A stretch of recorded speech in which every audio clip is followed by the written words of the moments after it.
रेत माफियाओं के खिलाफ महसूल अफसरों ने बड़ी कार्रवाई अंजाम दी। गोदावरी नदी से गैर कानूनी तरीके से रेत की चोरी करने वाले रेत माफियाओं पर नांदेड़ तहसील के अफसरान ने कार्रवाई की। नांदेड़ के कोठा, असरजन, वाजेगांव, हस्सापुर, सोमेश्वर, रिहाटी, वांगी व दीगर इलाकों में रेत माफियाओं की जानिब से गैर कानूनी तरीके से रोजाना हजारों ब्रास रेती की चोरी की जा रही है। नांदेड़ तहसील के अफसरान को इत्तला मिली थी कि इन इलाकों से गैर कानूनी तरीके से रेत निकाली जा रही है।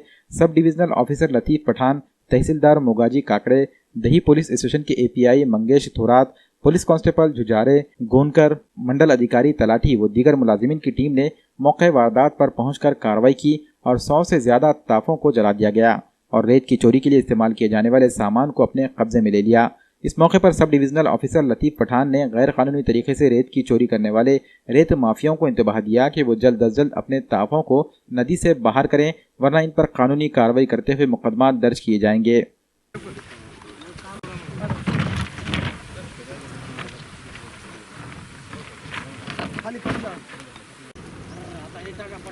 आता याच्यामध्ये टाकता येते बघा सर।